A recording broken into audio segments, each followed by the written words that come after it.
Hello, ladies and gentlemen. I would like to welcome you to the second day of the University of Chicago Summer Teacher Institute on Energy and the Global Environment. Today's focus will be on the human impacts of our energy choices. I think I've seen most of you, but for newcomers, my name is Andy Grahn, the Assistant Director for Programs of the Center for International Studies, and we're really happy to have you here today. My main task this morning, and it's really an honor, is to introduce our keynote speaker, Professor Anthony Ingraffea, who is the Dwight C. Baum Professor of Engineering and Weiss Presidential Teaching Fellow at Cornell University, where he has been since 1977. Dr. Ingraffea's research concentrates on computer simulation and physical testing of complex fracturing processes. He and his students performed pioneering research in the use of interactive computer graphics and realistic representational methods and computational fracture mechanics. He has authored with his students and research associates over 250 papers in these areas, and he is director of the Cornell Fracture Group. Since 1977, he has been a principal or co-principal investigator on over $35 million, that's $35 million in R&D projects from the National Science Foundation, Exxon, NASA Langley, Nichols Research, NASA Glenn, AFOSR, FAA, Kodak, U.S. Army Engineer Waterways Experiment Station, U.S. Department of Transportation, IBM, Schlumberger Gas Technology Institute, Sandia National Laboratories, and the Association of Iron and Steel Engineers, General Dynamics, Boeing, Caterpillar Tractor, DARPA, and Northrop Grumman. Time Magazine named him one of its people who mattered in 2011, and he became the first president of Physicians, Scientists, and Engineers for Healthy Energy Incorporated that same year. Dr. Ingraffea really is one of the nation's leading public voices on the issue of fracking, hydraulic fracturing, or as I'm sure we'll hear more about, shale gas and oil exploitation in this country and around the world. He spoke for us last January in our series on global energies, and it's really our great honor to welcome Anthony Ingraffea back to the University of Chicago today. If we could welcome him with a round of applause.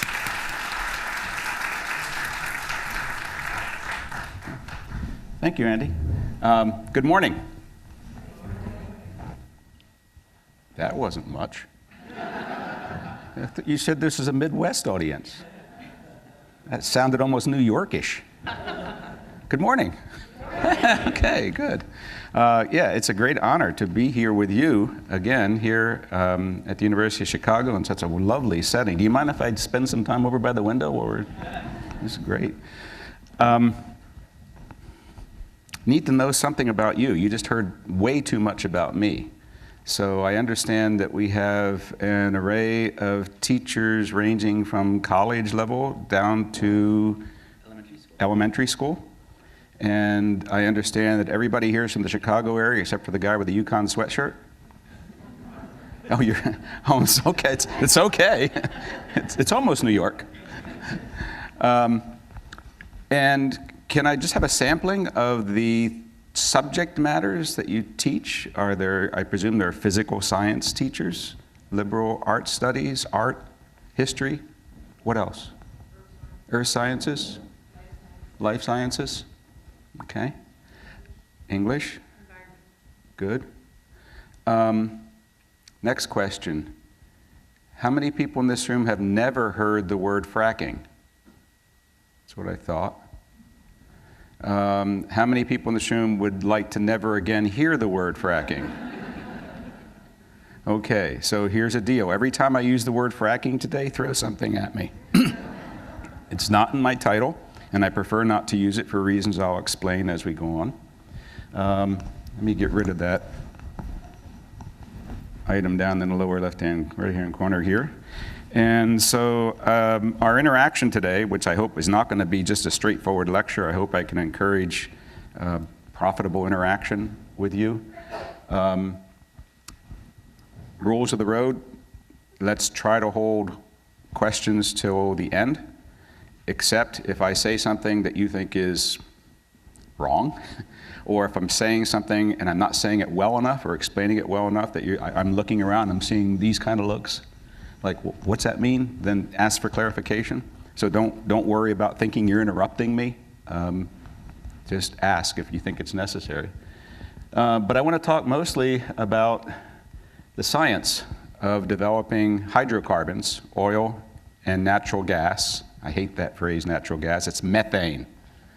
Oil, petroleum, and methane from shale formations. And I'm going to hit on a couple of topics.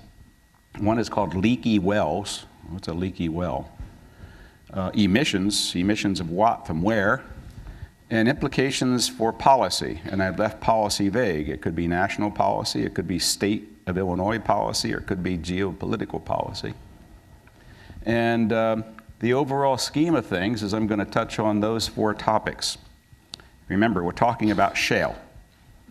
There's no reason to be talking about hydrocarbons anywhere in the galaxy anymore unless you're talking about shale. Let me make that very clear. It's all about shale. Erase the word fracking. Fracking is the wrong word to use to describe the current imbroglio about hydrocarbons. Whether we're talking about Ukraine or whether we're talking about exporting liquefied natural gas, or whether we're talking about the Bakken, we're talking about shale. So one thing you have to know right up front, we have nearly exhausted the Earth's supply of readily available hydrocarbons in the form of oil and methane. Coal we got forever. Forget about coal, kill coal.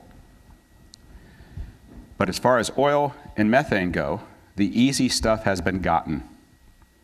The industry has waited until the last moment. We are in the last moment of the hydrocarbon era. They waited till the last moment to go into the darkest, dankest corner of the warehouse. It's rat infested. It's a place they never wanted to go. It's called shale. It's dark, it's dank, it's dirty, it's hot. That's where all the stuff that's still available still is. And they waited now till the end to get it from there. Why? It's a rhetorical question. Okay. So we're talking about shale. And we're talking about both natural gas, methane, and oil from shale. And I'm going to first talk about why getting it out of that dark, dank corner of the Earth's warehouse has to be done in such a way that I find it totally unacceptable from a social point of view, an economic point of view, from a moral point of view. So we're going to talk about that first. Then I'm going to get into some specific problems that have both extreme local impact, that is, in your backyard, and extreme global impact, i.e. it affects everybody on the face of the earth. And that's this idea of leaking wells. Then I'm going to spend some time talking about why the BS that you hear or read about how natural gas is a clean fossil fuel. It's the green fossil fuel. It's the transitional fossil fuel. It's the bridge fossil fuel. BS does not mean bachelor science, okay? We'll talk about that in the context of the environmental issue of our time and of all time, climate change. And finally, we'll talk about policy. What is happening in your state? What is happening on the national level in terms of what we're going to do about that junk we're getting out of that dark, dank corner? So that's the overall scheme of things. So let's start. How does one go about getting oil or methane out of a shale formation? You all know what shale is? It's kind of rock, sedimentary rock. It's baked, hardened mud, okay? Full of organic matter, not trees, dead living things other than trees. Been buried under the earth over hundreds of millions of years, various locations around the planet. And it's bedded. It's a sedimentary bedded rock. So the image I want you to think of is here's the surface of the earth. This grayish rectangular blob down here is a layer of shale. And it might be 4,000, 5,000, 6,000 feet below the surface of the earth.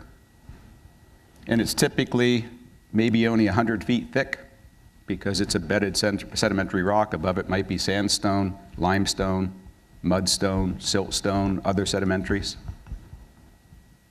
And the only possible way that the industry waited until the last moment to invent to get methane and oil out of that shale is depicted almost completely in this picture, which is my doctoring of an advertisement from one of the big gas companies, Chesapeake.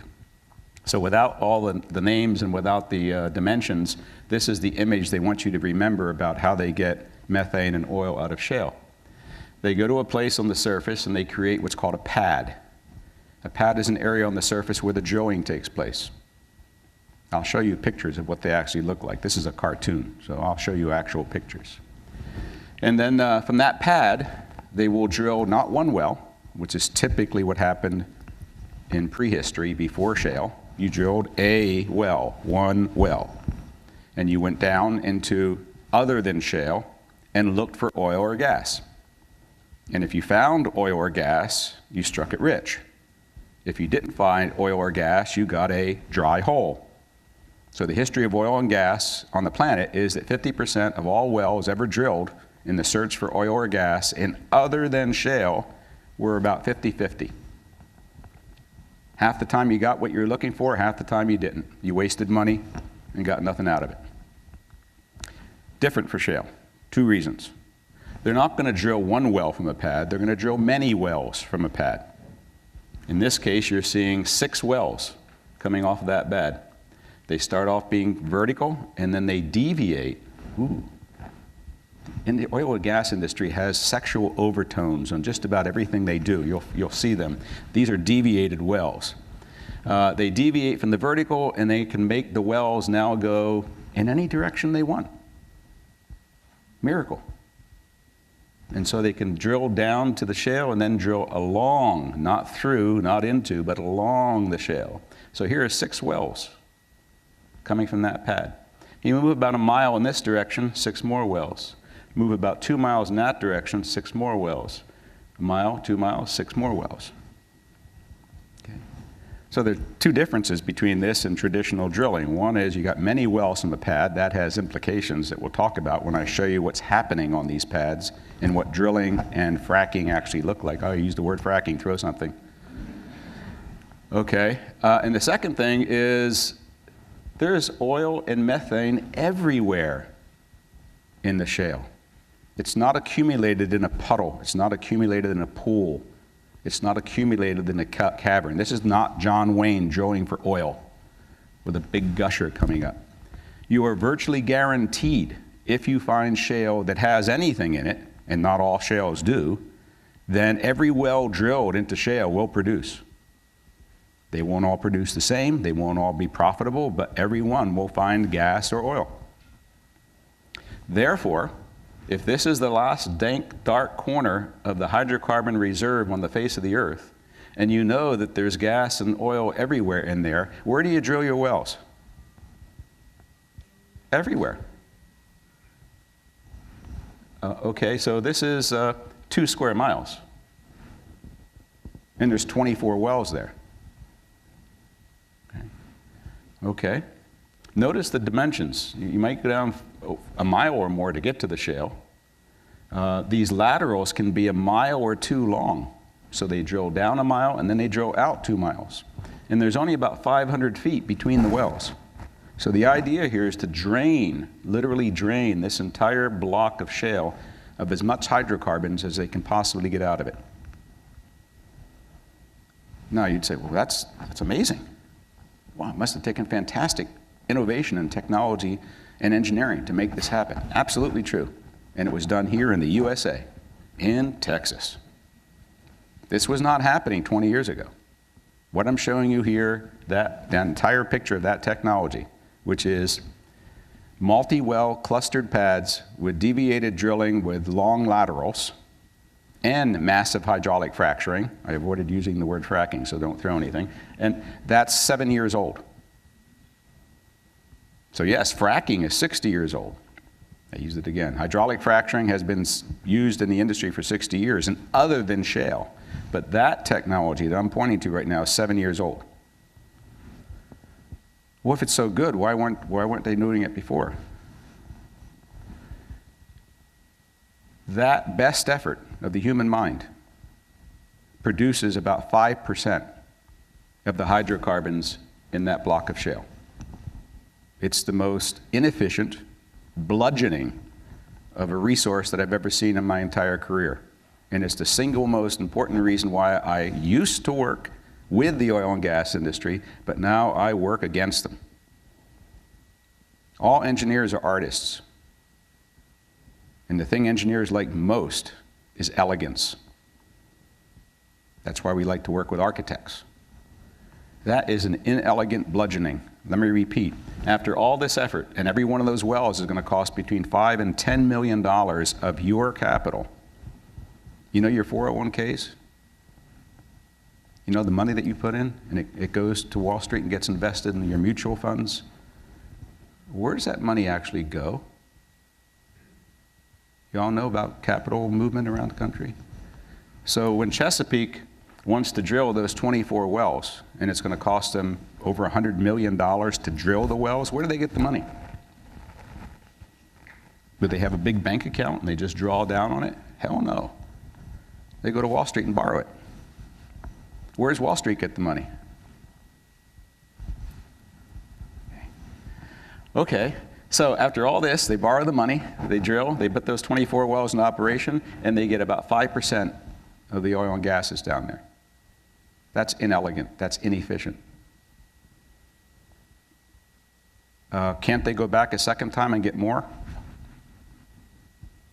But wait a minute, if there's 100% of it down there, and we're only getting 5% now, and that 5% is now going to the market, but the market isn't in the US, the market is in Europe and Asia, and we're actually going to take that gas and oil and export it. Where's the energy security? Where's the energy independence? Now, where's that money going? They're going to sell it in the foreign market. Where does the money go then? Well, some of it goes back into your 401ks, right? You should be thankful for that. The rest of it goes to dividends, shareholders, and the company's capital improvements. But it doesn't do what they say it does. It doesn't make us energy independent. It doesn't make us energy secure. It's just business. And it's the last business they're ever going to do. 20 years from now, this will all be gone. We don't have a 100-year supply of oil and gas and shale in the U.S. We have, at current consumption rates in the U.S., which we can talk about, assuming we don't export any of it, we have about 16 years. Okay. No time for all the geology, but believe me, this is the result of a lot of geology rules. So let me give you another view of what this cartoon would look like superimposed on an area near my home. My home is about right up here in upstate New York. This is the bucolic, hilly, mostly forested, some agricultural area of upstate New York where this is not happening yet because New Yorkers said, hell no. Illinois said, hell yes. Fools. Not you personally. We'll get to that too. So let's superimpose that cartoon on upstate New York. Every one of those yellow rectangles is the area that's supposedly being attacked by a pad every place you see a red dot. And so you would see, in this case, 10 wells over that 2 square miles, another 10 wells, another 10 wells, another 10 wells. That's the way it works. And if you don't believe me, you're saying, well, that's just a conjecture. That's New York. You're not doing it in New York. Let's go to Pennsylvania, where they are doing it. This is a map of Bradford County, Pennsylvania. It's on the northern tier of Pennsylvania. This is the Pennsylvania-New York border. This is heaven. This is hell. You didn't get that? Okay. This is Bradford County. You notice? See anything here? Okay. Every one of these more or less rectangular areas is a drilling unit. Every color is associated with one operator. This is not all Exxon. There are 65 or 70 operators, companies, trying to get gas and oil out of Pennsylvania right now. So Bradford County, as of 2013, a year and a half ago or so, this is what it looked like.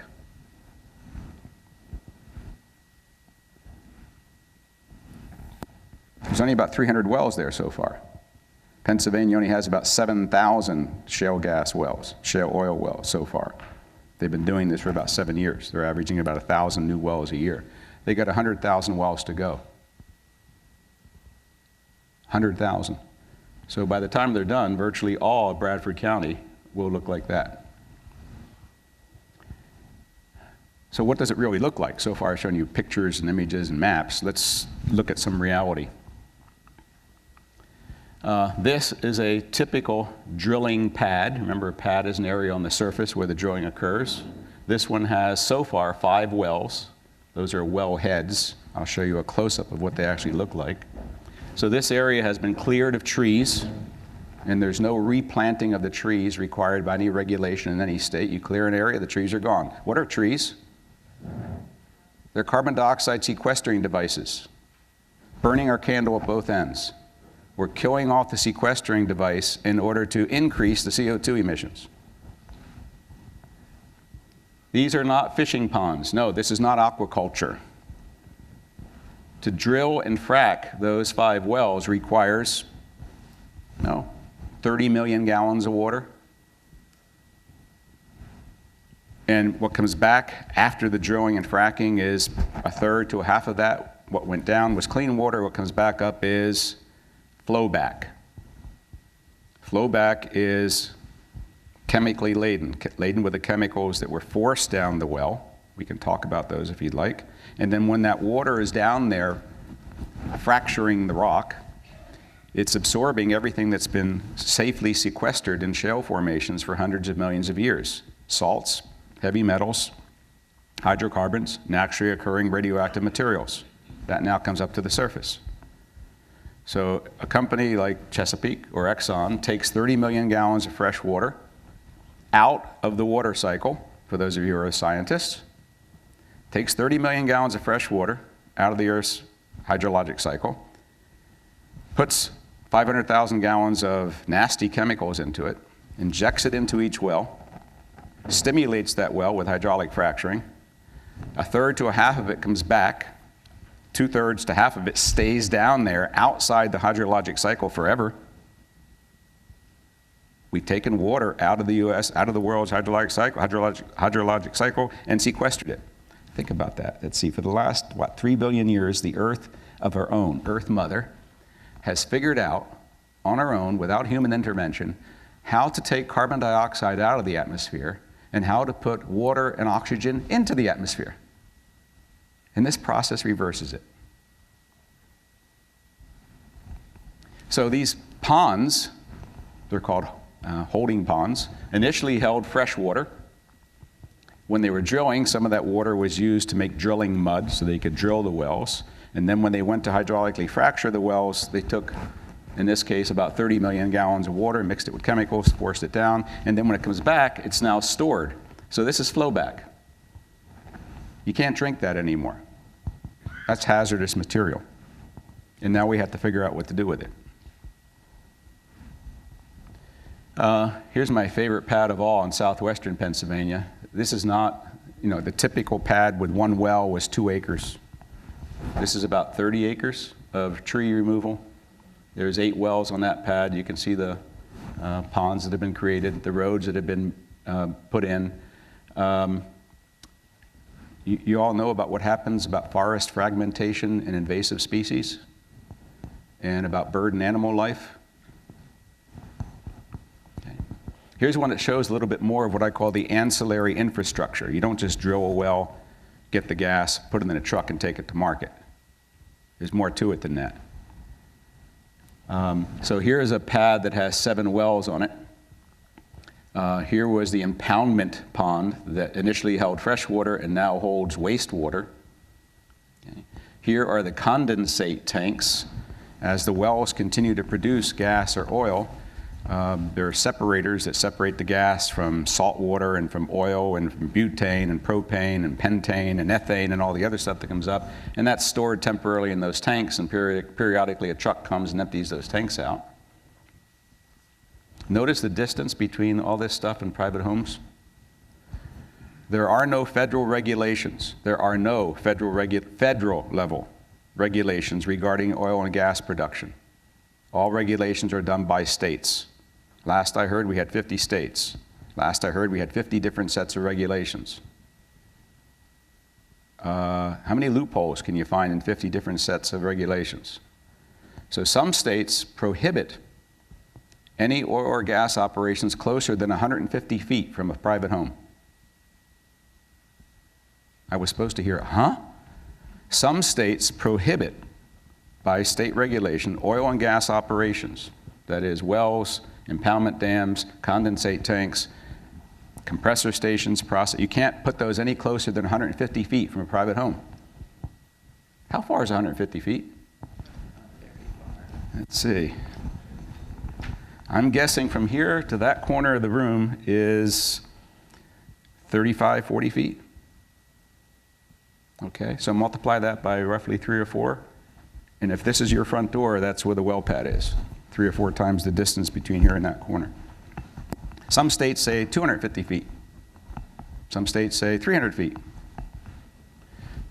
City of Dallas, Texas, recently enacted new city regulations that prohibits any oil or gas operations closer than 1,500 feet.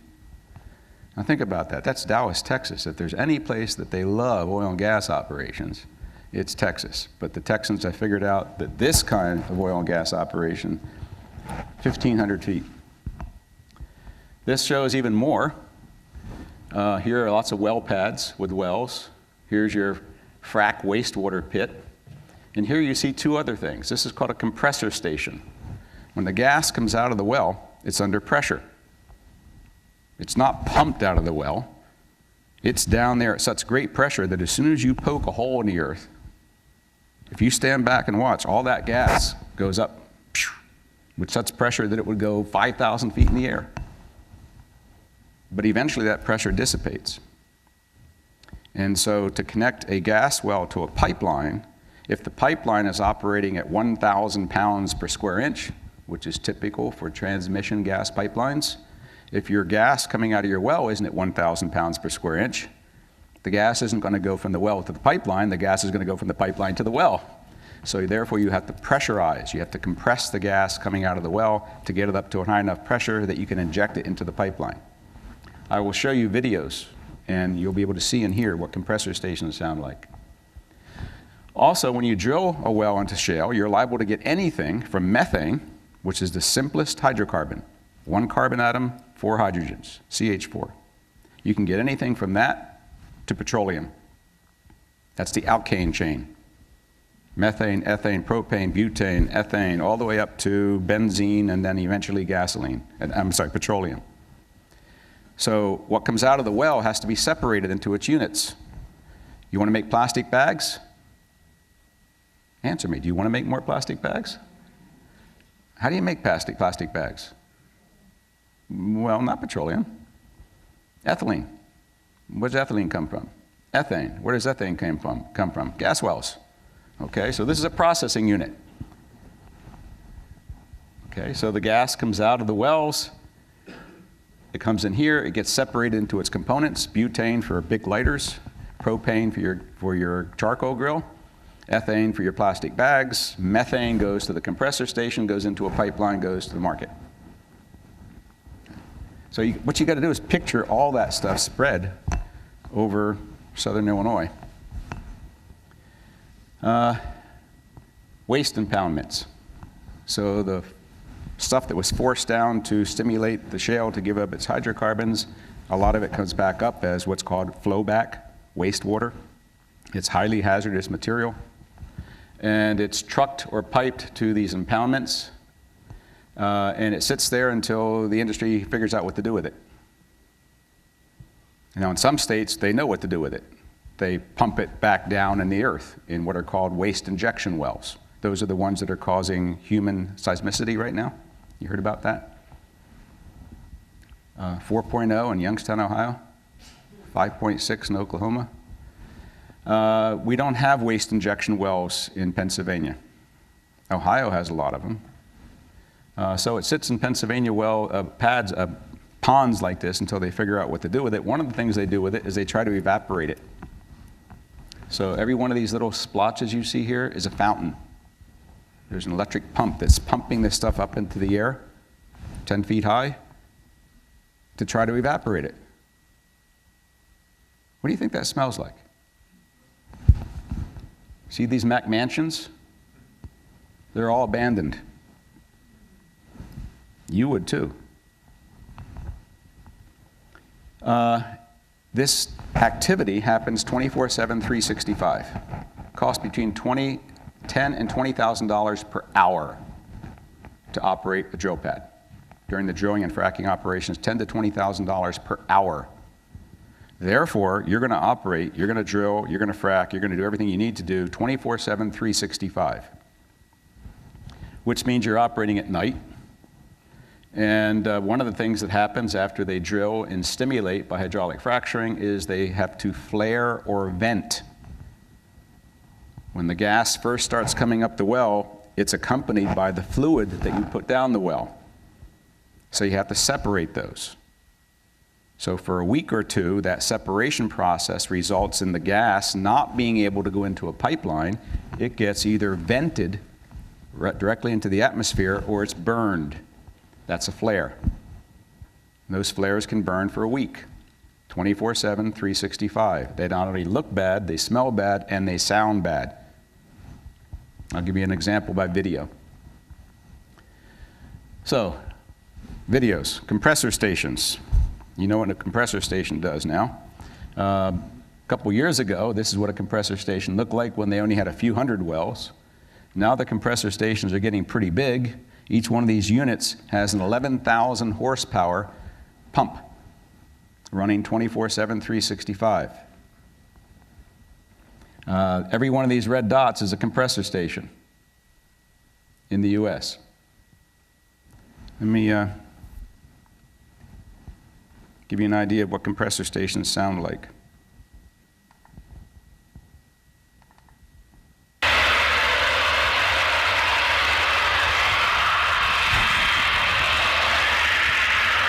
That's direct venting of methane into the atmosphere. At a compressor stations, they have what's called blowdown events. A blowdown event is what I just showed you. They have excess pressure in the compressor station. Coming into the compressor station is a small pipeline coming from each well. Going out is a big pipeline going to a transmission line. When they get too much pressure in some of those lines, they have to balance it out, so they vent it. That's direct methane emissions into the atmosphere, and as you know, methane is a very potent greenhouse gas. We'll get to that in a bit, but it's very noisy. Keeps people up at night. Processing units, these are the ones that separate methane from all the other alkanes. They're very large. They're refineries. People think, oh, refineries are on the Texas coast, Louisiana, New Jersey. No, there are refineries being built all over the country right now. You're going to need a couple of them in southern Illinois. All right, so shale gas and oil development requires a large number of large, multi-well, clustered pads and significant ancillary infrastructure. It's spatially intense. The singular difference between shale gas and shale oil development and conventional oil and gas development is the spatial intensity. It's not a well there and a well over there, it's a well everywhere. And because you have wells everywhere, you're going to need pipelines connecting all of them. You're going to need compressor stations connecting them. You're going to need processing units. You're going to need roads. You're going to need to destroy a lot of forest land. And it's noisy, lots of emissions, light emissions, air emissions, noise emissions, dust emissions, all of which have impact on human health. And because it's spatially intense, here's the bottom line, folks. You are not protected from this industrial invasion. Let me make sure you understand that. Company comes to your town, wants to build a paint facility. They want to manufacture paint or cars or shoes. You're a modern community, you have zoning. You say, okay, go over there to the industrial zone, build your facility. That's civilization, right? You build your industrial facility in an industrial zone because it's away from a residential zone, a school zone, a commercial zone, and they build a building and everything that happens inside the building. What you see here is that now the oil and gas industry wants you to live inside their industrial zone. You get that? We have to live inside their industrial zone. It's not encapsulated in the building, and it's immune from zoning. There is one state out of 50 in the United States that currently has on its books the legal right for a community to zone out oil and gas production from residential areas. Let me repeat that. One state in the United States has the ability to zone out at the community level oil and gas development from zoned residential areas. It's not Illinois. Let me say that another way. Every state in the country regulates oil and gas development. Federal government does not. So every state has what's called oil and gas law. Yeah, those are laws that are on your books. They've been there for probably 100 and some years. They are laws that regulate the production of oil and gas in your state. In every other state in the country, oil and gas law trumps zoning. That is, you can have a zoned residential area right here, or a zoned educational area right here, but if a company wants to come and drill a well right there, you can't stop them with zoning. Are we talking politics here? Policy? Okay. All right, I better hurry up, or we're never going to get through all this. Excuse me. What is that one state? New York. And it's being appealed right now. As we sit, the Supreme Court in New York, which is called the Court of Appeals, has already heard oral arguments. Two lower courts have upheld zoning in New York, and its highest court is now considering the appeal by the oil and gas industry, because the last thing the oil and gas industry ever wants to see is communities taking control of themselves, because then they lose control of the communities. All right, just a few minutes on one of the problems I think is the most important from the point of view of individual landowners, and that's that wells leak. What do I mean by that? Hundreds of millions of years, hydrocarbons have been down there. They're not up here, they're down there. Every time you drill a hole through a mile of earth to get to them, you give those hydrocarbons an access way, a possible way to get out. That's the purpose of a well. But the purpose of the well is to control that access, to allow the oil and gas to come up the well in the well, not around the well. The well is a steel pipe. Okay, you want the oil and gas to only come up that steel pipe, not around it. So I'll give you examples of that. We have a lot of leaking wells all over the country. We have a lot of leaking wells all over the earth. Hundreds of thousands of leaking wells. No one has been studying the problem until recently. Colleagues at Duke University went to Pennsylvania and they said, let's do an experiment. Let's go test the water in private water wells. So every one of these dots and triangles is the result of a testing of a water well for concentrations of methane in the water. And then they said, let's measure the distance between that water well and the nearest gas well. Got it? That's a scientific experiment. The hypothesis is that there will be a connection between the two. Is there a connection? This is concentration of methane in the water. This is distance between the water well and the gas well. Tell me what you see. There's a relationship, okay? The closer your water well is to a gas well, the higher the concentration of methane. Why is that? The people who wrote the paper asked that question, well, why is that? And so we started the project in my organization 2 years ago to try to answer that question. Our hypothesis is the reason why is that the gas wells are leaking gas, and the gas is getting into the water wells. That's a reasonable hypothesis to test. Okay, so what does a leaking well look like? I told you I'd show you what a wellhead looks like. This is where what's called the production casing, that's the steel pipe that goes all the way down and all the way out, and the gas is only supposed to be coming up that steel pipe.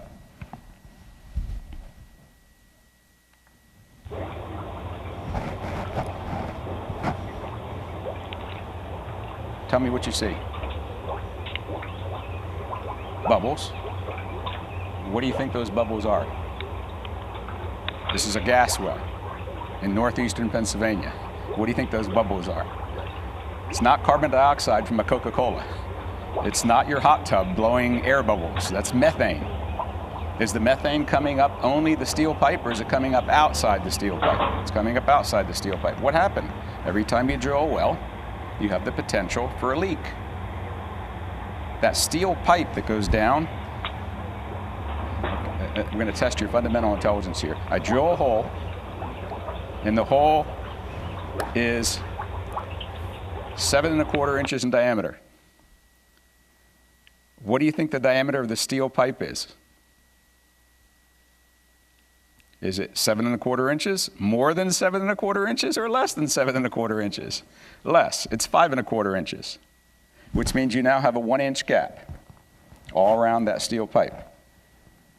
What do you do with that gap? Anybody here a plumbing expert? What happens when you have a gap? You use a gasket, okay, to fill the gap. What do you think the oil and gas industry uses as a gasket to fill that gap? Rubber?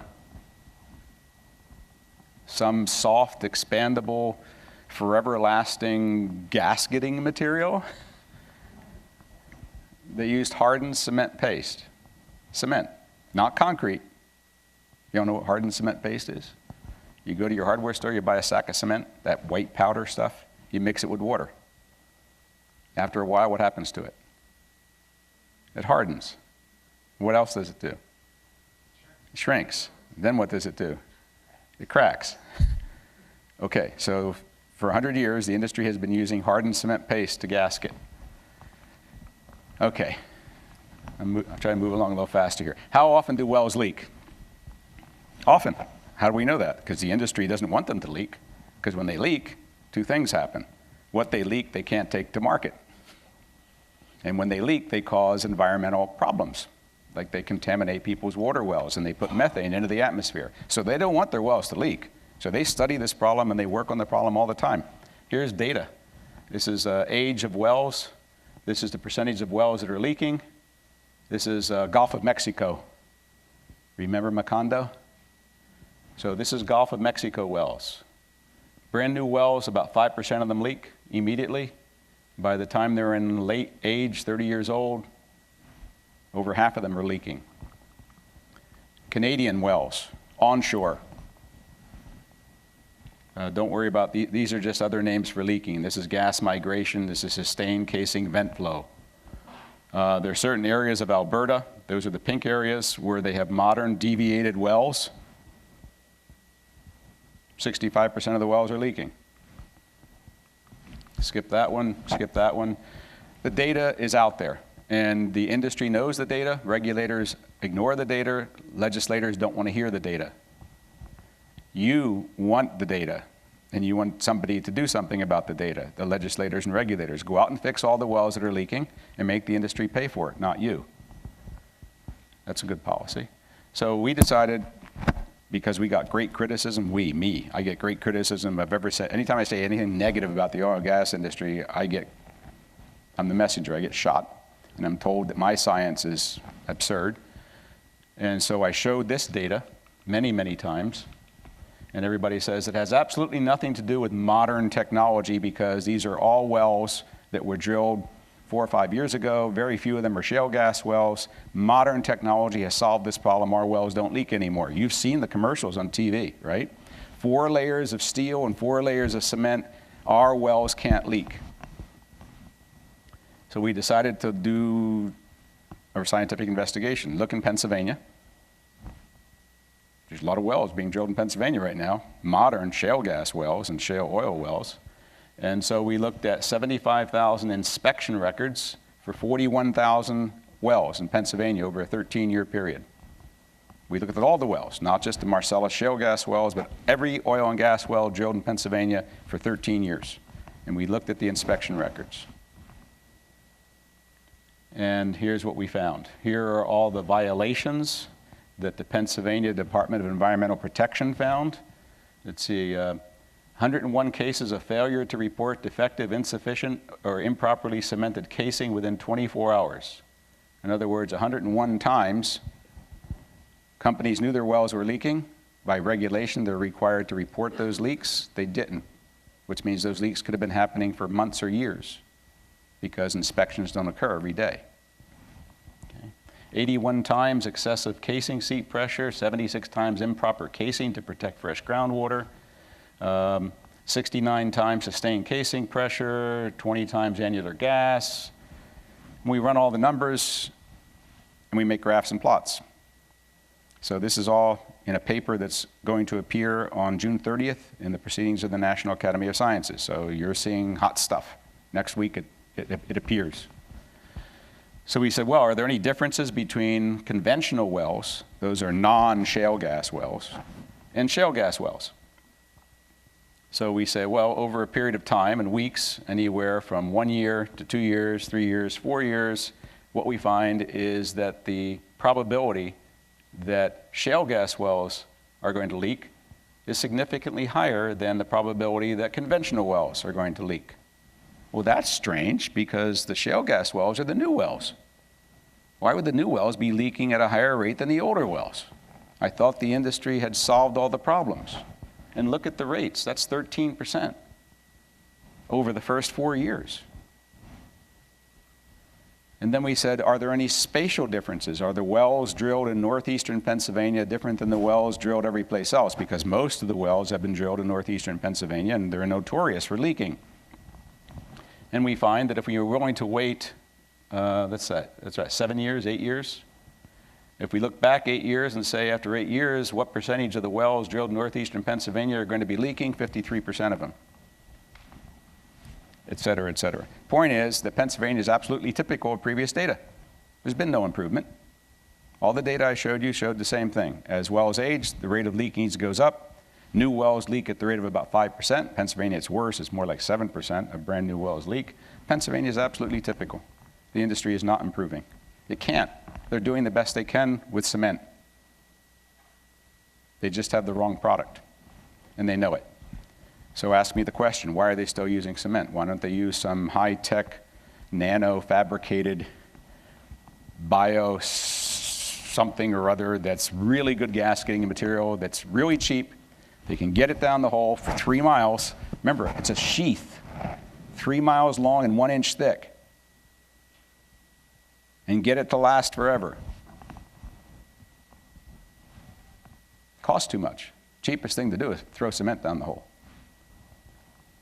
By the way, we're drilling between 25 and 30,000 new shale wells per year.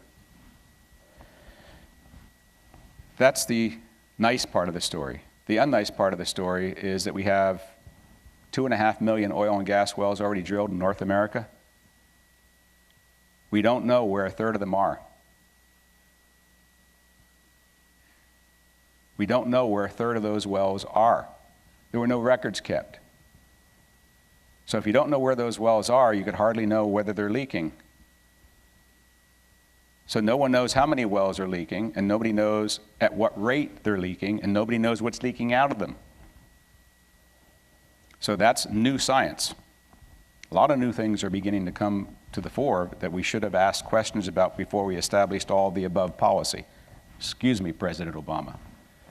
So I'm going to show you what leaking wells look like that have been found. So a brand new PhD out of Princeton published last week, literally, Mary Kang published her PhD thesis out of Princeton.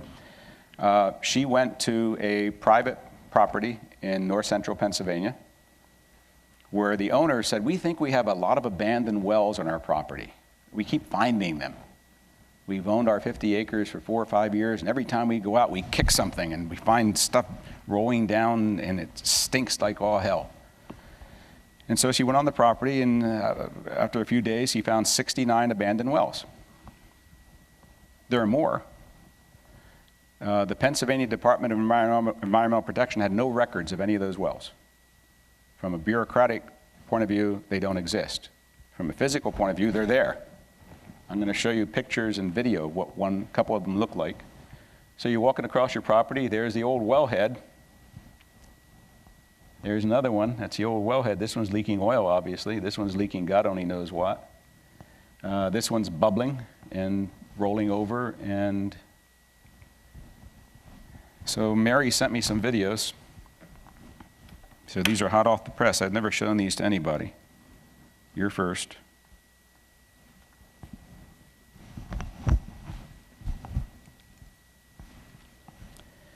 So when Mary started doing her study, she decided to concentrate on 19 of those wells. It's a PhD thesis. She doesn't have a lot of money, doesn't have a lot of time. So she went out and did the best available modern technology to measure what was coming out of those 19 abandoned, unknown, but now found wells. What's coming out of them at what rate? She finally got the attention of the Pennsylvania Department of Environmental Protection. Pennsylvania has 300 to 800,000 abandoned wells that they don't know about in Pennsylvania. And they have enough money to fix a few hundred a year. So it would take forever to find and fix them. It's an impossible problem to solve. But Pennsylvania Department of Environmental Protection came in and plugged those 19 wells. Now, somebody says the well is leaking. If we plug it, you presume it stops leaking, right? No. Okay. So here's a video of one of the wells that was plugged a few months ago. It was plugged. Pennsylvania spent money, $50,000, came in and plugged the leaking well. That's oil.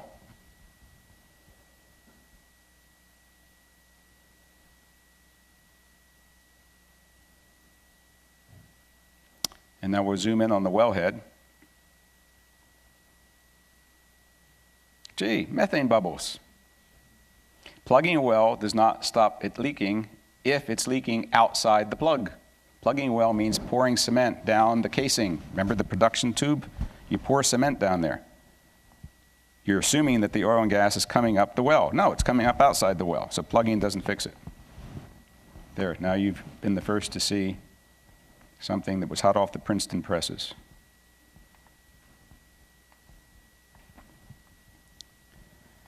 All right, so yeah, okay. New York has 64,000 abandoned wells. Shale gas is not a clean fossil fuel. Okay, you all know about carbon dioxide in the atmosphere, right?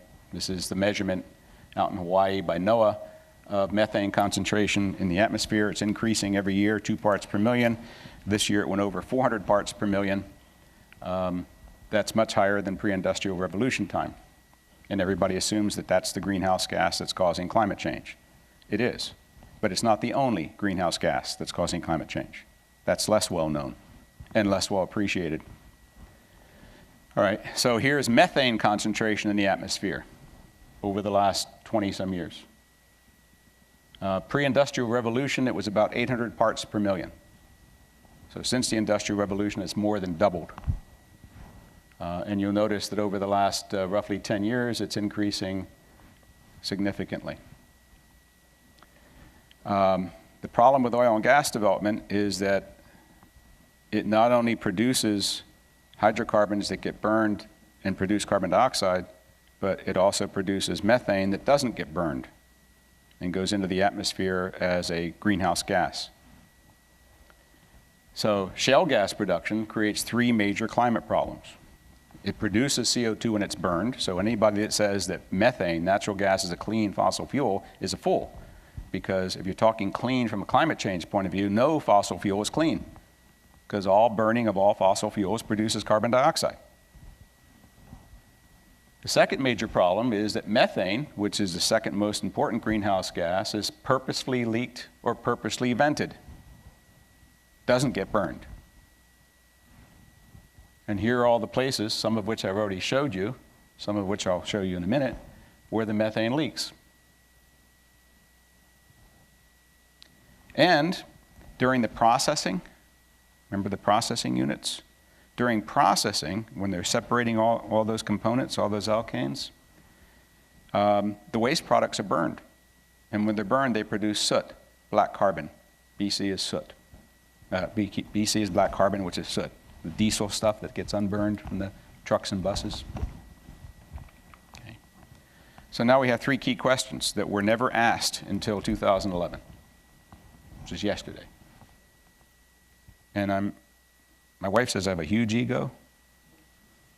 No, I have a huger ego. So 2011, I was the third co-author on a paper published from Cornell University that was the first peer-reviewed publication that asked the question, is methane a clean fossil fuel? To answer that question, you have to address these three issues. One is a technology question. How much methane is being emitted by oil and gas operations? How much is actually getting out there without being burned? Then you have to answer a science question, which is what impact does that methane have on climate change? And then you have to ask a policy question, which is, are you worried about that problem now, or can we postpone worrying about it? Can we ignore methane and just concentrate on carbon dioxide? So we're going to spend a few minutes on each of these. How much time do I have? 12 minutes. Okay, we'll do it. So first question is how much is actually getting leaked? As of a few months ago, the Environmental Protection Agency, which used to estimate, not measure, the EPA does not measure methane emissions. The EPA estimates methane emissions based on input from the oil and gas industry. That's the way our EPA works in this arena. It asks the oil and gas industry, how much methane are you leaking? And so it used to be over 3%, but last year the EPA said, under intense pressure from the industry and from ALEC, you know who ALEC is, right? American Legislative, yeah, okay, which is funded by the Koch brothers. Under tremendous pressure, they said, no, we forget it, it's 1.5%. So we estimate that 1.5% of all the methane produced in the US from oil and gas operations is getting into the atmosphere unburned. Well, we wrote that paper in 2011. We didn't have any measurements because nobody had ever made measurements. And we wrote the paper and said, you know, we think that it's not 3%, it's not 1.5%. We think, based on the best available information we have, it's somewhere between 3.6 and 7.9%. Remember those two numbers. We published a range, 3.6 to 7.9. And we got lambasted. Then Secretary Chu of the Department of Energy in the Obama administration called us non-credible sources. His words. We are non-credible sources. The industry did some pretty nasty things to us. We can talk about those if you'd like. But the good news is academicians and NOAA went out and started making measurements. So I'm going to talk just briefly about all the papers that have appeared just in the last year and a half. They went out to the Uinta Basin in Utah, and they found 9% of the total production from that basin is leaking. Colorado Front Range, anywhere between 2.3 and 7% leaking. Los Angeles Basin of California, 17% of production leaking. We decided to make our own measurements. So we got together with some scientists at Purdue University who had an airplane, and we put the latest and best technology in that aircraft for measuring methane concentrations and methane fluxes in the atmosphere, really high-tech stuff. And we flew around the southwestern corner of Pennsylvania. This is Greene County in that yellow box. Here's West Virginia, Pennsylvania, and we flew over there and we made measurements. So here's the flight path. This shows you the concentration of methane that we were measuring. In this room right now, we're breathing 1.9 parts per million methane. That's the natural background level. I showed you that before, 1,798 parts per million.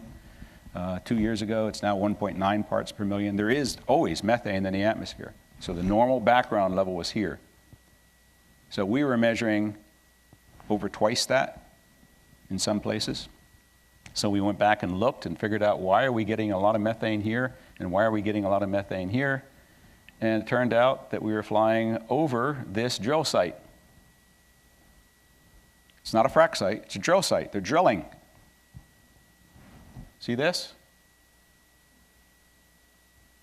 That's a flare stack. It's not lit. It's not burning. It's just emitting methane into the atmosphere. So that's what we were picking up. Okay.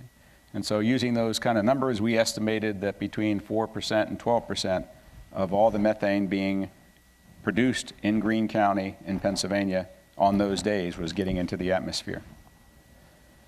Some of it leaks from pipelines. This is a map of Boston. Recognize it? Doesn't look like any map of Boston you ever saw, right? Here's Logan Airport out here. Here's Boston Bay. Here's downtown Boston.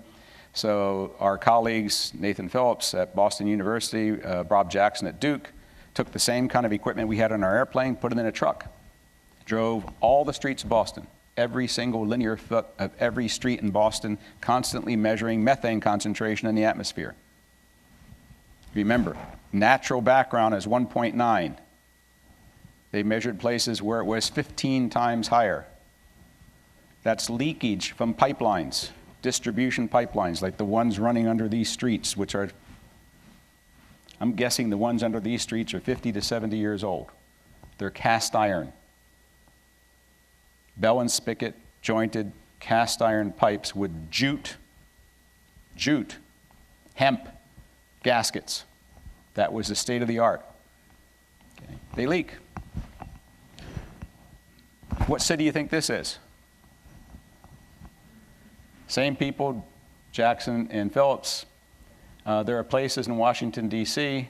Where the methane concentration at certain street intersections is 54 parts per million. They found 19 locations where the methane concentration in the center of that intersection was explosive. You walk through that intersection with a lit cigarette, boom. All right, state of the art. The last paper appeared, what, 3 months ago, 4 months ago, in Science. The last word, the best word. These are a whole group of scientists from NOAA, from MIT, from Stanford, and they say, we think that somewhere between, there's 1.8 to 5.4% of the methane above what EPA estimates is actually being measured. In other words, we think that the leak rate is somewhere between 3.6 and 7.1%. Wow. You know, it feels good sometimes when you do science. We were pretty close. Oh, we were lucky. We really didn't have really good information. We'd had very poor information. But we know how the industry operates, and we know where all the leaks were coming from, and so that's what we think is happening in the U.S. right now. All right? So that's how much we think is leaking. Think 5% for a number. Now, so what? 5% methane leaking into the atmosphere. We know there's a hell of a lot of carbon dioxide getting into the atmosphere. Here's the rub. Turns out that from a basic atmospheric chemistry point of view, and I'm not an atmospheric chemist, I'm a rock mechanic, but I work with atmospheric chemists. Methane, CH4, is a much more potent heat-trapping compound than carbon dioxide. You put a kilogram of carbon dioxide in the atmosphere, a kilogram of methane in the atmosphere, you wait some period of time and ask which one resulted in more warming. The answer is methane. By how much? Depends upon how long you wait. If you wait 100 years, then methane is 34 times more potent than carbon dioxide. Not 34% more, 34 times more. So it would take 34 kilograms of carbon dioxide to have the same heating effect over 100 years as 1 kilogram of methane. Well, that's okay. That's a lot. 34 times. That means a relatively small percentage of leakage of methane is really important. But suppose you only want to wait 20 years. And let that sink in for a minute. How long do we have in this climate change fight? A lot of you have read a lot about climate change. So if you take the view that we have to do something pretty quickly, like in the next couple of decades, then unfortunately methane is 86 times more potent than carbon dioxide. So I'll skip, that's from our paper, enough of that. So now it leads us to a policy question. I'll try to say this a couple of different ways so you get it. Taking into account the national economy and all its warts, taking into account the current political BS in Washington, inability for anything or anybody to do anything for anybody, taking into account that we have a president who's under, I mean, he can't do anything without getting pounded. If he gets up tomorrow morning and says the sun will rise in the east, there'll be major imbroglio about, can't possibly rise in the east. Can't seem to, he's snake bit. Taking into account things like Ukraine, the reemergence of the Russian gas station, as Senator McCain calls it, taking into account all these geopolitical and national affairs and the fact that the president has already laid down his marker and said all the above is our energy policy, all of the above, which really means everything from below, including natural gas, methane. The policy chip is on the table. What do you think the administration is saying about how long we should worry about methane? Should it be 20 years or 100 years? 100. So that paper I just told you is the landmark best paper that summarizes all the science, the one by the Stanford and MIT and NOAA people. Here's what it says in its conclusion. Assessments using the 100-year impact indicators show system-wide leakage is unlikely to be large enough to negate climate benefits of coal to natural gas substitution. It is the policy of the United States to rapidly increase natural gas production from shale and use it as a substitute for coal for electricity generation. The administration is absolutely convinced that that's the right thing to do from a climate change point of view, and they are wrong, my opinion. Because they're using the 100-year 34 times. They're not using the 20-year 86 times.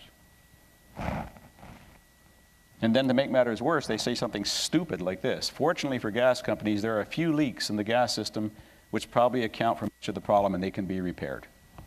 Tell the people of Boston and Washington and Greene County, Pennsylvania, that there are just a few leaks. How much would it cost to repair all the leaks under the cities of Boston, Philadelphia, Chicago, Washington, Los Angeles, Dallas, Houston, St. Louis, Minneapolis? Hundreds of billions of dollars. And how long will it take? Decades. And where is that capital coming from? Ratepayers. And where is it not going? Renewables. So here are the latest 3 documents out of the Obama administration. A month ago, the climate change impacts in the United States and the National Climate Assessment. Good document. Absolutely a gold mine of information, but a landmine for climate change. Because it doesn't say much about methane, because it assumes we have 100 years to worry the problem. But whereas Secretary Chu of the Department of Energy 3 years ago said we were non-credible sources, look what came out of the White House in March of this year. So they acknowledge it's a problem. They just don't acknowledge it's a here and now problem. They think we have 100 years to worry the problem. And then last week, the EPA issues its proposed new regulations for emissions from existing power plants. No mention of methane.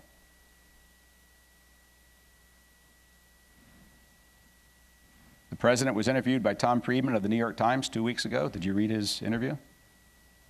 The president said, "We believe natural gas is the bridge fuel to a sustainable future." His words, not mine. My picture, not his. All right, last 2 slides.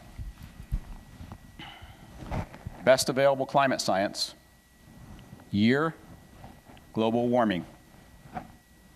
Data, computer simulations predicting our future. Here's that awesome 2 degrees centigrade, danger zone, don't ever get there.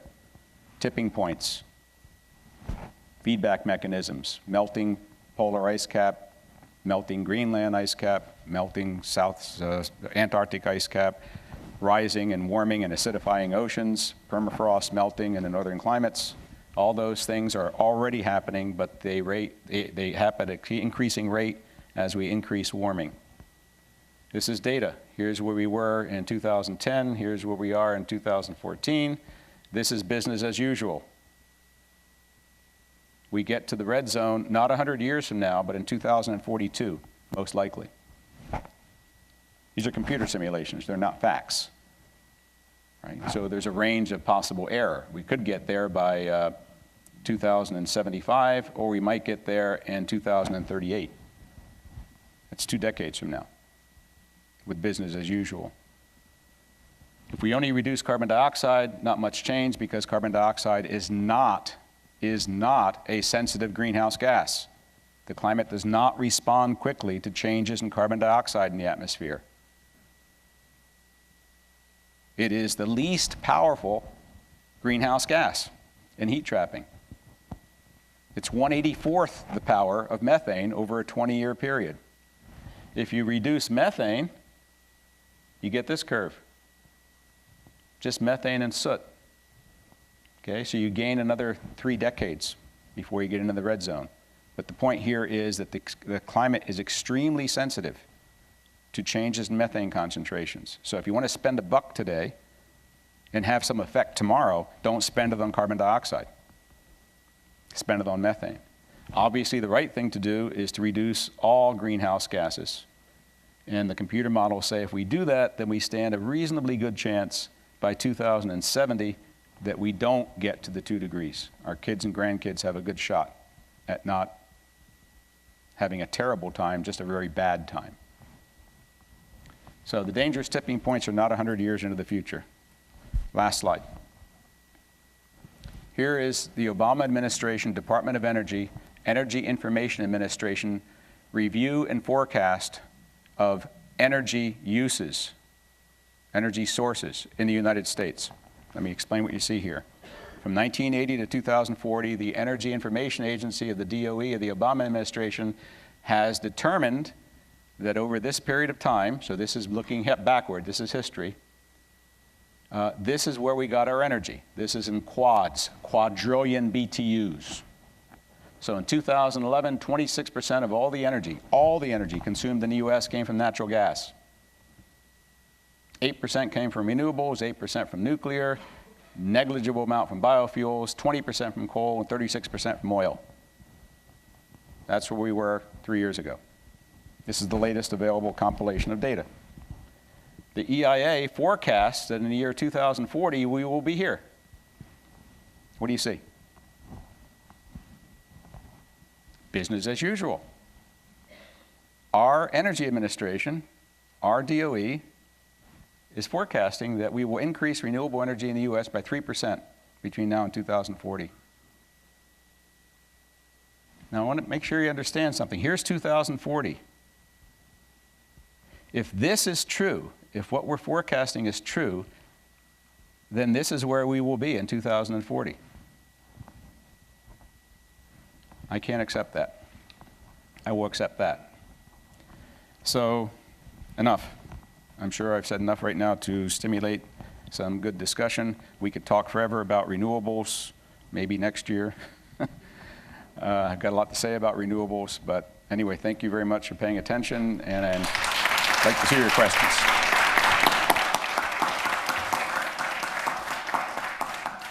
We now have time for some questions. I'll be roving around with the microphone. My question is from your slide that had the distance from the wells and the concentration of methane. Do you mind going back to it? Because I think I need the words on it to ask my question. Thank you. This one. Yeah. I was just curious about that blue bar in the middle, like the action level for hazard mitigation. Like what is supposed to happen according to regulations or policies? Like what does that blue bar mean for communities? Okay. Excellent question. So the U.S. Department of the Interior has its own action level for hazard mitigation for methane concentration in water. Each state also has, almost all states have action levels, and different states have different levels. For example, in Pennsylvania, it's 7 milligrams per liter. The action that's required is mitigation by venting. That is, if you're talking about a private water well, the head space in your water well has to be vented so that the methane that's in your water well goes into the atmosphere and not into your home.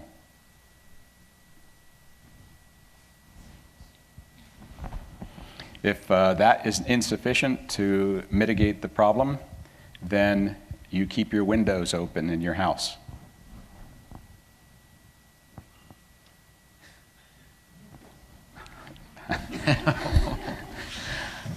If that is insufficient, then either you pay for, or if you're lucky enough to have an operator of the nearby gas well to be collegial enough, that you can install methane scrubbers in your basement. So the water comes into your house, it goes to a methane scrubber, methane is removed, and now you have water without methane. There's no action like in terms of changing what's happening in the industry. It's just like these are the actions. No, this is all downstream action. So most states have very tight regulations on leaking wells. It's against the law in Pennsylvania and New York and every place else I know for your well to leak. It's also against the law to kill people. It doesn't stop people from killing people. Regulations don't stop things necessarily. They sort of deter things. So industry usually will do the best job it can to stop their wells from leaking. That doesn't mean the wells won't leak.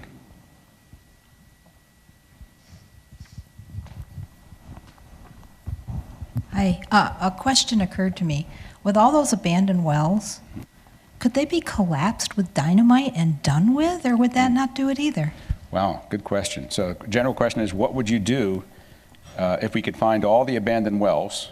Is there some economic and certain way of stopping them from leaking? I would not use dynamite on them. You'd like to be able to somehow cover them up and prohibit them from leaking things, but the problem is leakage could be coming from just a few feet below the surface, or it could be coming from thousands of feet below the surface. And if you just cover them up, that doesn't stop what was coming up from continuing to come up. And then we're talking about buoyancy. Okay, so oil floats on water, natural gas naturally wants to come up, so it will eventually percolate its way through any soil that you put on top. So I think the problem of leakage from abandoned wells is basically insoluble. I don't know how to solve, unsolvable, not insoluble. I don't know how to solve the problem. I don't think there's any way to do it.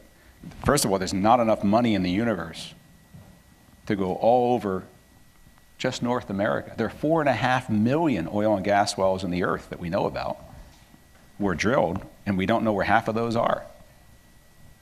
So we're talking millions of wells that have been lost. We'd have to find them first. And then when we find them, you have to assess, well, which are the ones that are at risk? Which are the ones that are emitting the most?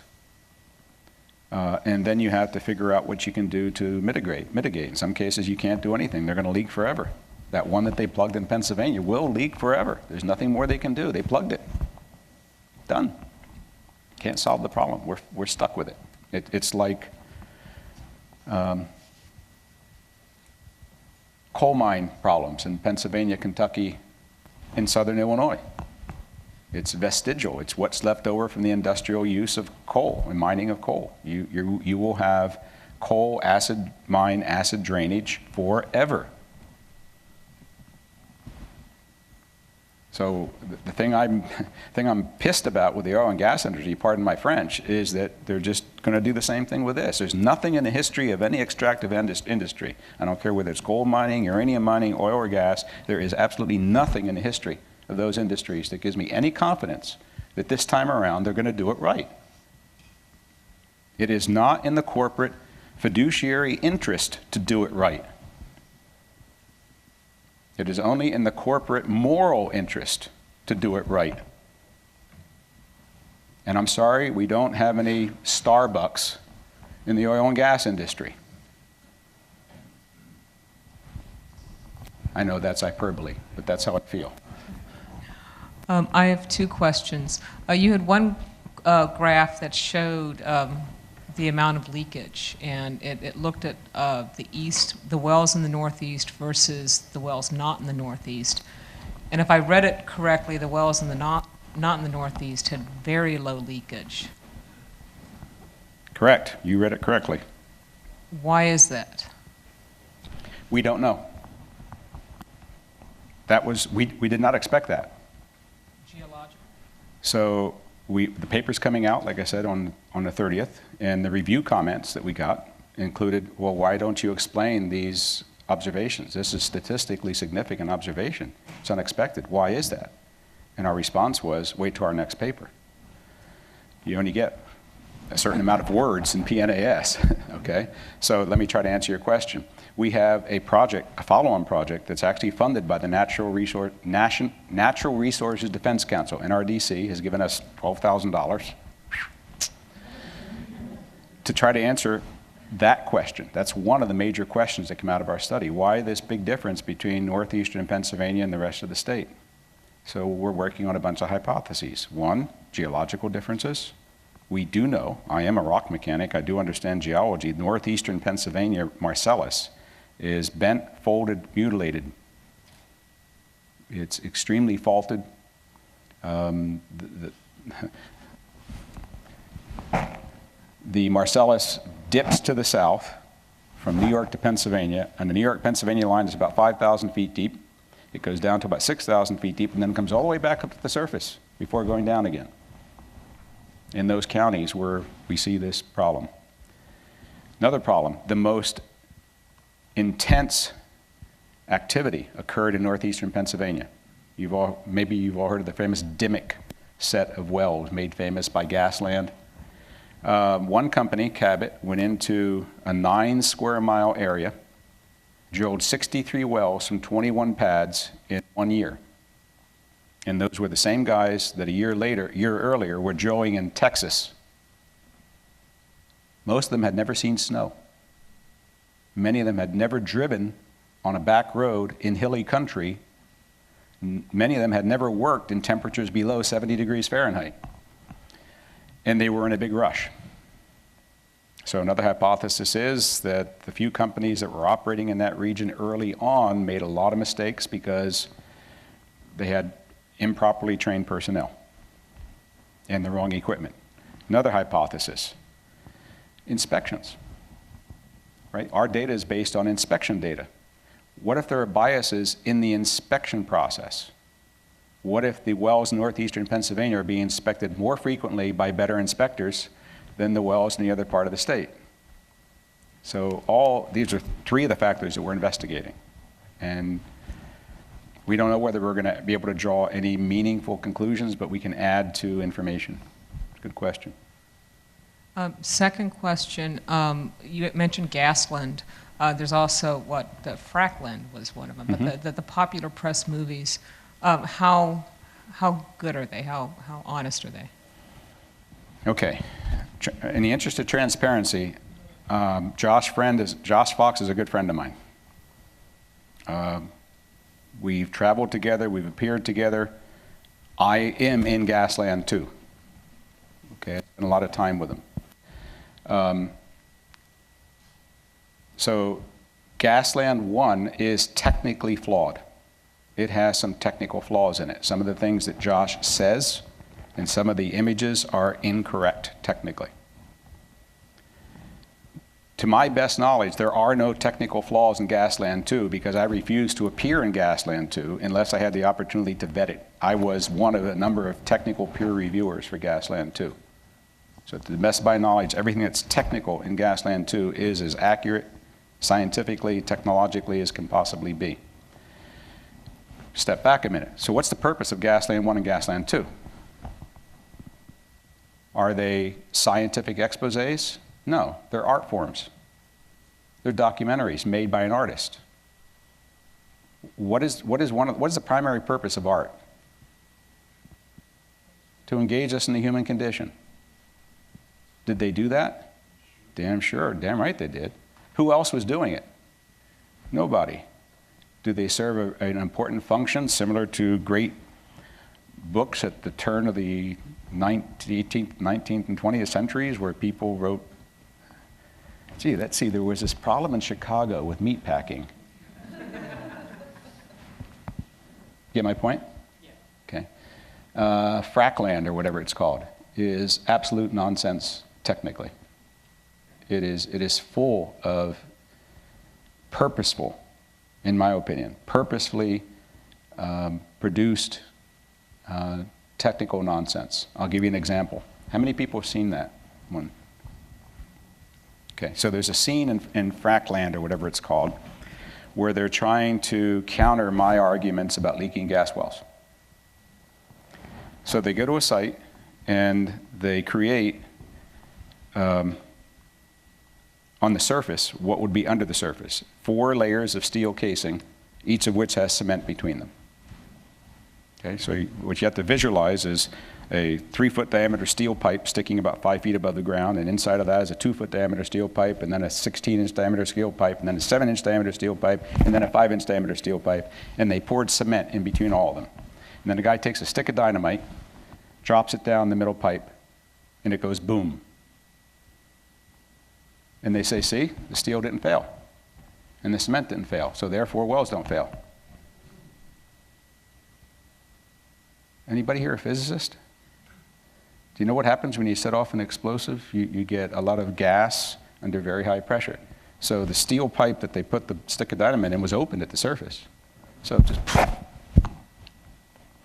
but that's one thing about it. The other thing is they missed the whole point, which is it's not stuff leaking from inside the steel outwards, it's stuff leaking from outside the steel upwards. They turned everything 90 degrees. It's purposeful disinformation. The family, you know, the whole movie is made by following a family around to various places. And that family has a number of wells in northeastern Pennsylvania. And they're very happy because they're rich. Every one of their wells has failed. They all leak. They've all been given violations from Pennsylvania DEP causing leakage into their neighbors' groundwater. Nothing is mentioned of that in the movie. So on the one hand, the Gasland movies, I see them as art forms to try to sensitize the American population to an ongoing technical assault. I'm sorry, that's what I view them as. Frackland is a polemic, trying to discredit Josh Fox. And in doing so, passes a lot of misinformation and poor science, non-science, onto the viewing public. You can quote me on all that. I wanted to actually ask one question. You end your presentation with a discussion of timeframes regarding climate change, especially bringing methane into the picture. But earlier on in your talk, if I heard correctly, you said that shale gas and oil maybe could supply 16 years worth of energy resources to the United States. Mm-hmm. And so I was curious if you could conjecture or describe what you see the future of fracking to be. Is it going to be this spectacular rise and fall, and then we all pay the consequences? Is it policymakers, including the current presidential administration, walking with rose-colored glasses off a cliff? This is sort of how it sounds, but I was curious what this next 16 years and then afterwards would look like. Excellent question. All right, I'll do my best. I'll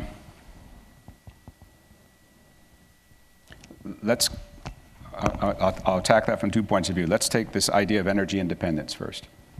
You hear a lot of that around now. The U.S. is the next Saudi Arabia of natural gas. We're approaching energy independence. Okay, fact. The United States consumes 20 million barrels of oil per day. The United States consumes 20 million barrels of oil per day. The United States consumes 24 trillion cubic feet of natural gas per year. Now, I know I'm mixing units there, years and days, but I'll normalize them. The United States consumes 20 million barrels of oil per day. We currently produce about 8. That's up from about 7. If we're able to get the 2 remaining large oil shale plays to continue to rise in their output. One is in North Dakota, it's called the Bakken. One is in Texas, it's called the Eagle Ford. Their output is still rising. At their peak, we will probably get to 9 million barrels a day total. I'll stand here and say the United States will never produce more than 9 million barrels of oil per day. And we're currently consuming 20. Now, with the changes in mileage requirements for automobiles and light trucks, it's likely that the 20 million barrels per day we're currently consuming could drop to 19 or even 18. That's good. The Obama administration did good things there. That still leaves a gap of about 9 million barrels per day. We will never be energy independent from a petroleum point of view. For the last 30 years, we have not gotten most of our imported oil from the Middle East. That's another misconception. We only get about 15% of our oil from the Middle East. Then why are we in the Middle East with wars all the time? To protect our allies. Where do we get our oil imported from? Venezuela, Mexico, Nigeria, Canada. That's where most of our oil comes from. That's why they want to take the tar sands oil, all right? It's going to be, 1 million barrels a day, perhaps. All right, so from an energy independence point of view, what's the future? The future is that we will be able to maintain our independence for natural gas for, in my estimation, about 16 years if we do not export any. Why do I say that? We don't have shale everywhere, and we don't have shale gas everywhere. We have, right now, 5 major shale gas plays. The Barnett peaked 3 years ago, 18,000 wells. That's Texas. It will never produce as much as it was producing 3 years ago, so it's on the decline. Fayetteville peaked 2 years ago. That's Arkansas. Haynesville, Louisiana, Texas, peaked last year. Okay? Niobrara, Colorado, Wyoming, at peak right now. Marcellus still rising. We have only 1 play left. We're increasing production. After that, it's peanuts. Illinois. USGS estimates that you have, I can't remember the numbers, so don't quote me on this, about 1 year's supply for the United States in Illinois. Maybe. North Carolina, 6 months. Florida, 3 weeks. It's pittance. What's left is just the corners where the small companies are going to go in and drill, make a few people rich, and then you get all the pain and none of the gain. Okay? So we will be able to maintain energy independence for natural gas for 15 to 20 years.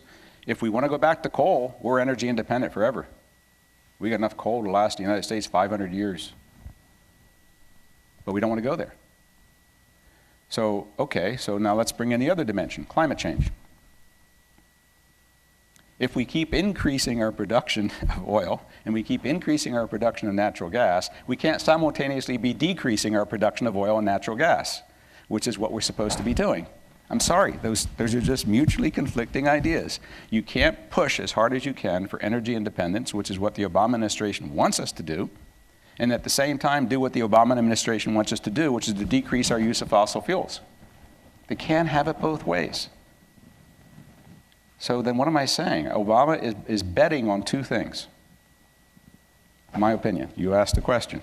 I'm giving you my best estimate of what's going to happen. He's betting on 2 things, and he's going to lose both bets. So bet number 1 is he's hedging the climate science, hedging in the economic sense. He's saying that we really have 50 or 60 years to work on it, that we'll be able to deal with mitigating the effects of climate change somehow. So we really have more than 15 or 20 years. We have a lot more than 15 or 20 years. That's what he's betting. So he can play it both ways. He can use our exporting of natural gas as a geopolitical cudgel. So the phrase I've invented is that Obama and Putin are now playing hydrocarbon roulette. Winner take nothing. That's what's going on. He wants to be able to use our natural gas exports as a geopolitical cudgel. Ukraine, Germany, Romania. But to do that, he has to export natural gas. But as soon as you start exporting natural gas, now you can't keep it home and use it for, quote, energy independence. Again, burning the candle at both ends. That 16-year supply now becomes 6-year supply for the U.S. if we're going to export it from both coasts to Europe and Asia. So bet number 1 is he's thinking the science is wrong, or he's hedging the science and hoping that those error bars on the computer simulations, he's hoping that the error bars are in his favor. And I'm sorry, I'm not willing to accept that risk. Second bet he's making, and he said this in his interview with Krugman of the New York Times. Go read it. Two weekends ago. He said, I have to worry about the things I have to worry about now, and that's jobs, and that's the economy. The people of the U.S. aren't willing to work with me on a problem that they don't see as here and now, and that's climate change. So I'm betting, he said that, I'm betting that the states can work to make the industry do it right. And he's going to lose that bet. I already said that when I was standing over there. There is no reason for the industry to do it right from an economic point of view, and there's no reason for the industry from a political point of view to do it right, because if there were a Republican in the White House right now, do you think we'd have tougher regulations? So maybe what I've just described is very myopic, very simplistic. Remember, I'm not a politician. I'm not an energy economist. I'm a rock mechanic. I know about things that happen underground. So take it for what it's worth. What I think I just said makes a hell of a lot of sense, but I could be totally off base. Maybe there's some miracle that I don't know about to be announced by the White House, like Heather Zeichel and John Deutsch. I'm afraid that we are out of time. However, Professor Ingraffea will surely be around to talk more, and if I'm not mistaken, will be here with us for lunch. Let us thank Anthony Ingraffea. Thanks.